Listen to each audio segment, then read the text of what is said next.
So we have talked about this. People have to think kind of in that same lens about your food just doesn't come out of anywhere. Your electricity does not magically come out of anywhere. There's a process.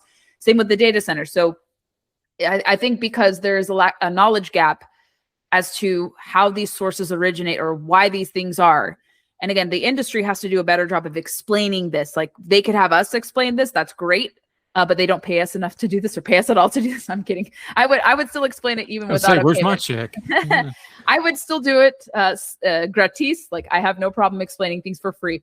I have a stable job and side projects, so I'm not worried about income. But I'm saying like they could deploy people like us who are articulate, understand things, and help explain it. But they need to do a better job of explaining this, that it just does not come out of thin air. Something is backing up all of our digital activity. That is what data centers do, because it cannot exist just in the figment of our imagination. It has to be stored somewhere. It's like every infrastructure project. Yes.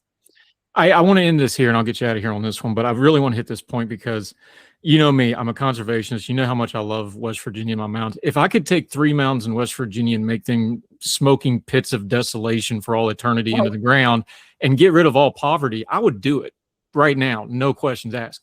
That's not how this works. No. I am very sensitive, especially in places like West Virginia, where you have extraction industry history and those sorts. I get it.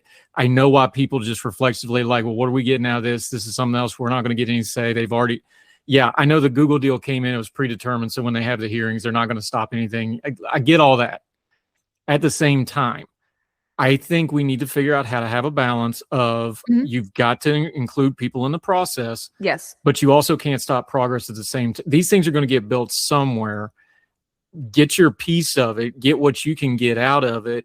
But the conservation part of it, I think, is important because it plays to the people. Is like good conservation is not zero growth because you're never going to get growth out of zero growth ever.